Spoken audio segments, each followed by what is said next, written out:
Hello and welcome to the WIHS Journal, Public Affairs from 104.9. I'm Paul Kretschmer. Early voting has become an item that is now present in Connecticut, beginning with the primary election recently, and will also be present during the general election in November.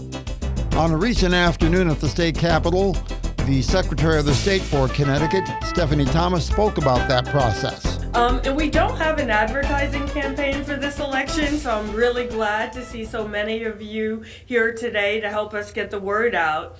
As you know, in 2022, over 60% of the voters approved the constitutional amendment to have Connecticut allow for early voting, and it is finally here. I would like to thank the General Assembly for their work to put together the early voting legislation, which passed last year. I'd like to thank my very hardworking team for all of their efforts. Our elections division and our IT division have literally been working around the clock to write the processes, test the system, make sure we had the technology in place to allow for early voting.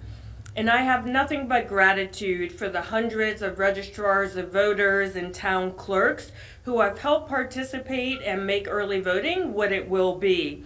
Without them, our election simply would not happen.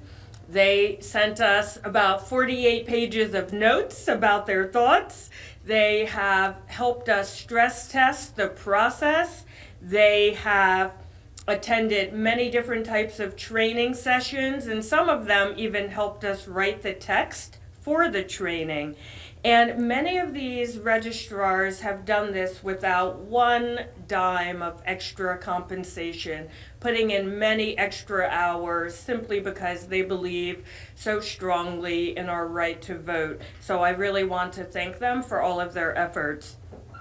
And when I go out speaking to people around the state about early voting, people are still confused. What is early voting?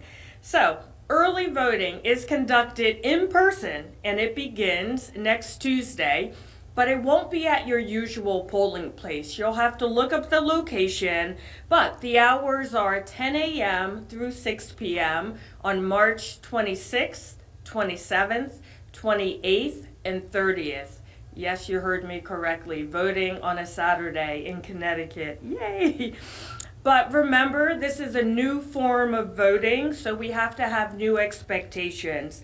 This is the first time we're doing it here in Connecticut, although it exists in 46 other states in some form or fashion. So people will have to remember to look up their early voting location. You do not want to go to your normal polling place. And there may be lines. Even if you don't typically experience lines, it is a slightly longer process because it's a live process. Every voter has to be looked up individually. And also, registrars are doing this for the first time using new spaces, so there may be some little bumps in the road. And that leads me to my next point. A lot of people say, why should I bother going out to vote? The presidential contest is not very competitive.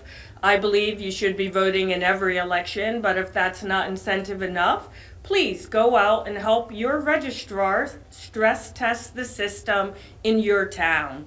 We want to make sure we resolve any little bumps in the roads.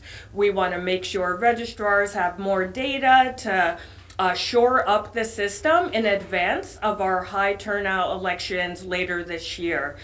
So you can do your civic part by going out to vote if you're eligible. Have your say, your day. And if you miss the early voting period, nothing has changed about Election Day itself. So the presidential preference primary will be held on Tuesday, April 2nd, same time as always, 6 a.m. to 8 p.m. at your usual polling location. So that is it for today. I'm happy to answer any questions you have. Oh, and I should mention, of course, all voter information may be found at myvote.ct.gov. Can you clarify also, because a lot of voters are confused with a primary, you have to be registered in a party. Can you be clear about Yes. that? Because a lot of people still don't know that. Exactly. So the presidential preference primary is where members of the two major parties will select their candidate for president. So we have a Republican and a Democratic primary happening starting next week.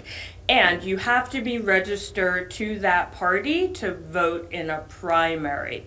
But if you are an unaffiliated voter, you have to be registered as unaffiliated. It is not too late to enroll in a party and still vote.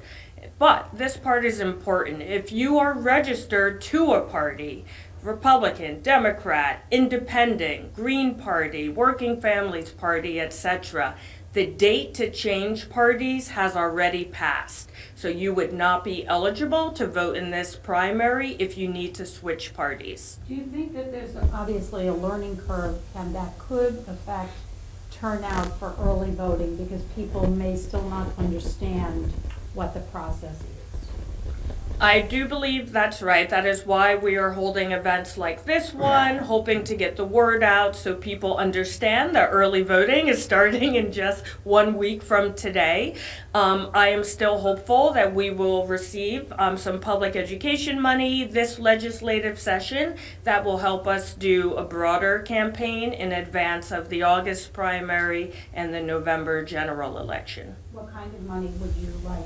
We have a request in for $2.5 million, which is not only early voting, but all general election-related education as well. Do the local registers have the money they need for this primary, or is it concerned more like later on in the general? You know, it's very variable because every town received the exact same amount of money. So some towns actually said they had too much, very small towns. A town like Stamford, which has the highest voter turnout in the state, did not have enough. So we have definitely shared some thoughts about if further money is forthcoming, how that formula should perhaps be laid out for distribution around the state. Is that something you'd like the legislature to look at, maybe basing that funding structure on, as you said, turnout or population instead of just the same amount? Because as you said, you have towns with not enough and towns with too much money. Exactly, that's correct. We definitely believe there are certain fixed costs across every town. Every town, for example, is required to have the same minimum number of staffing. But then the variable costs are based on voter turnout, population, how many locations, etc. Can you talk about, for you in your position, as you said, this question was approved by voters back in 2022. We watched the whole early voting process go through the legislature last session and actually determining how many days it would be. And now we finally come to it, so it's been kind of a 2-3 year long process. Yes. How does it feel now, a week away from actually having early voting for the first time in Connecticut? It feels great. I got to serve in the legislature the first time the constitutional amendment passed the vote to appear on the ballot. This has been a 14 Oversight at the polls, et cetera. I mean, will there be monitors for where these people go? What are some of these polling places that are not normal that people are going to? Sure. In most towns, it is town hall. Because that is where most towns already have the hard line to the central voter registration system. It's not a system or database that can be accessed over the internet, so it has to be a secure line. So that's where most towns already had it run. This state joining a number of other states around the country in providing early voting opportunities for both primary and general elections.